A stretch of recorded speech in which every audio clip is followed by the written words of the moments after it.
মানুষ 7 বার পড়ে যাওয়ার পরও সে সে তার প্রথম স্থানে সে ফিরে আসতে পারে। হালেলুয়া। বাইবেল বলছে, ঈশ্বর বলছেন, আপনি ধরুন ভালো কাজ করছিলেন, ভালো সত্যের পথে চলছিলেন, ভালো পবিত্রতার জীবন ব্যতীত করছিলেন, করতে করতে হঠাৎ আপনি কোনো পাপ করে বসলেন, যার কারণে আপনি পড়ে গেলেন। লোক আপনার অপমান করলো, আপনাকে নিন্দা করলো, আপনাকে তুচ্ছ করলো। আপনি কোনোদিন ডাউন হবেন না, কোনোদিন আপনি আপনার মনকে ছোট করবেন না।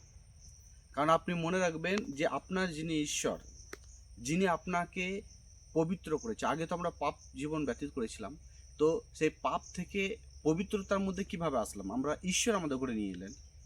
তো এখনও যখন আমরা পবিত্রতা জীবন ব্যতীত করতে করতে যখন আমরা পাপের জীবনে যখন আমরা পরিণত হয়ে পাপের জীবন ব্যতীত করছি, তো আমরা আমাদের মধ্যে সেই বিশ্বাস, সেই হিম্মতটাকে যাতে আমরা না হারাই, আমরা ফের সেই পবিত্রতার পজিশন আমরা ফের আমাদের জীবনে পাবো। Amen, hallelujah. আজ যারা আপনারা আপনাদের জীবন থেকে আপনারা হেরে গেছেন, পবিত্রতা থেকে হেরে গেছেন, সত্যতা থেকে হেরে গেছেন, ইমানদার থেকে হেরে গেছেন, আপনি ভাবছেন, আপনি অনেক চিন্তিত হয়ে গেছেন যে আমি আর কি করব, আমি কি করে আর সেই প্রথম স্থানে আমি কি করে ফিরে আসব। অনেক সময় নিজেকেই আপনি ভাবছেন আমি হয়তো আর সেই প্রথম স্থানে ফিরে আসতে পারি না। মনে রাখবেন, আপনি কোনো দিনই আপনি প্রথম স্থানে নিজে ফিরে আসেননি, আপনাকে প্রথম স্থানে ঈশ্বর ফিরিয়ে নিয়ে এসেছেন। হালেলুয়া।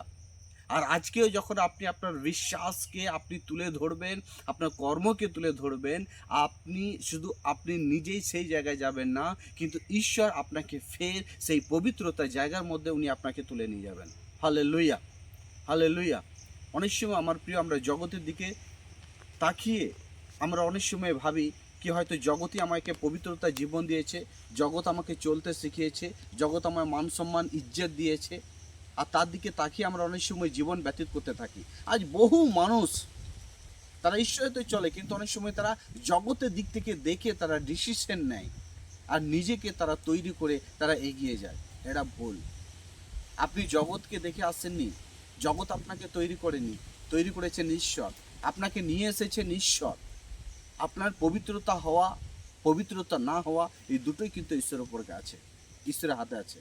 হালেলুয়া। প্রভু যীশু খ্রিস্ট তিনি বলছেন যে কেউ যদি 7 বারও পড়ে যায়, হয়তো আপনি প্রভুর পথে চলছেন, চলতে চলতে আপনি পড়ে গেলেন, চলতে চলতে পড়ে গেলেন, চলতে চলতে পড়ে গেলেন, কিন্তু 7 বারও পড়ে যাওয়ার পরও আপনি উঠে দাঁড়াবেন, সেই জায়গায় দাঁড়াবেন, সেই পবিত্রতার কাজ করবেন, সেই মিরাক্কেল করবেন, সেই চমৎকার করবেন, সে হারিয়ে যাওয়া সেই সমস্ত জিনিস আপনি ফের আপনার জীবনের মধ্যে ফিরে পাবেন।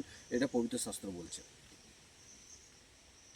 আজকের এই বাক্য, যারা জীবন থেকে আপনি হেরে গেছেন, পবিত্রতা থেকে হেরে গেছেন, নিরাশ আর উদাস আর হতাশ হয়ে গেছেন, আমি আপনাকে বলবো আপনি ঈশ্বরের দিকে তাকান। হালেলুয়া। ঈশ্বরের দিকে তাকান আপনি। ঈশ্বর আপনার মান সম্মানকে বাড়াবেন, ঈশ্বর আপনাকে আলোতে নিয়ে আসবেন, ঈশ্বর আপনাকে জীবন দেবেন। কোনো মানুষ আপনাকে জীবন দেবেন না। হালেলুয়া। কোনো মানুষই আপনাকে জীবন দেবে না, কোনো মানুষ আপনাকে মান সম্মান দেবেন না, ঈশ্বর আপনাকে দেবেন। Praise the Lord. তাই এই জন্য এই বাক্যকে আপনাকে মনে রাখতে হবে যে ঈশ্বর আমাকে বেছে নিয়েছে, ঈশ্বর আমাকে তুলেছে, ঈশ্বর তার নামের পরিচয় আমাকে দিয়েছে, তার সন্তান হওয়ার অধিকার আমাকে দিয়েছে। আমি আবার উঠবো, আমি আবার আগে চলবো। Hallelujah. Praise the Lord, praise the Lord. তাই এই জন্য আমার প্রিয়, আপনি কোনো দিনই নিরাশ, উদাস আর হতাশ হয়ে নিজেকে কষবেন না, নিজেকে ছোট মনে করবেন না। সফলতা শেষ হয়ে যায়নি, সফলতা এখনও ওয়েট করছে। আপনার ভালোবাসা শেষ হয়ে যায়নি, আপনার ভালোবাসা এখনও ওয়েট করছে। আপনার সম্মান শেষ হয়ে যায়নি, এখন আপনার সম্মান ওয়েট করছে। এই জন্য আমি আপনাকে বলতে চাই যে জীবনযাত্রার পথে যা কিছু হয়ে থাকুক না কেন, পেছন দিকে তাকালাম না, ফের আমাদের করে সামনের দিকে তাকিয়ে আমাদের করে এগিয়ে চলতে হবে। ঈশ্বর যে পজিশনে, যে জায়গায় আপনাকে দাঁড় করিয়ে রেখেছিলেন, যে ভালো জায়গায়, ঈশ্বর আবার আপনাকে দাঁড় করাবেন সেই জায়গায়। ঈশ্বর আপনাকে আবার দাঁড় করাবেন আর উনি আপনাকে আগিয়ে নিয়ে যাবেন। Praise the Lord. হালেলুয়া।